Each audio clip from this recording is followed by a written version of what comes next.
I'm going to show you how to set up the Arduino IDE 1.0 to use ESP32 boards. It's really simple. First thing you're going to do is go up to Arduino Preferences. If you're on a PC, that's going to be under File Preferences. In the Preference menu, down at the bottom, there's a space where it says Additional Board Manager URLs. You're going to take this URL right here that will be pasted in the description below, and you're going to paste it right in here. Now, you'll notice I already have a URL in here. So all I have to do is add a comma, and then I'm going to go ahead and paste that other URL in there. You know, it looks a little bit messy, but that's all you got to do. And then you hit OK. The next step you do is you go to the Boards Manager. So I'm going to go to Tools, Boards Manager. And now I'm going to search for ESP32. All right, so ESP32 by Expressive Systems shows up. Click Install.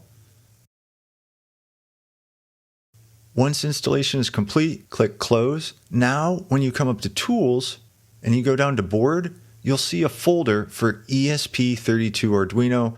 And here's the different model boards you can choose from. So I've got an Unexpected Maker Feather S2 hooked up. I can select that.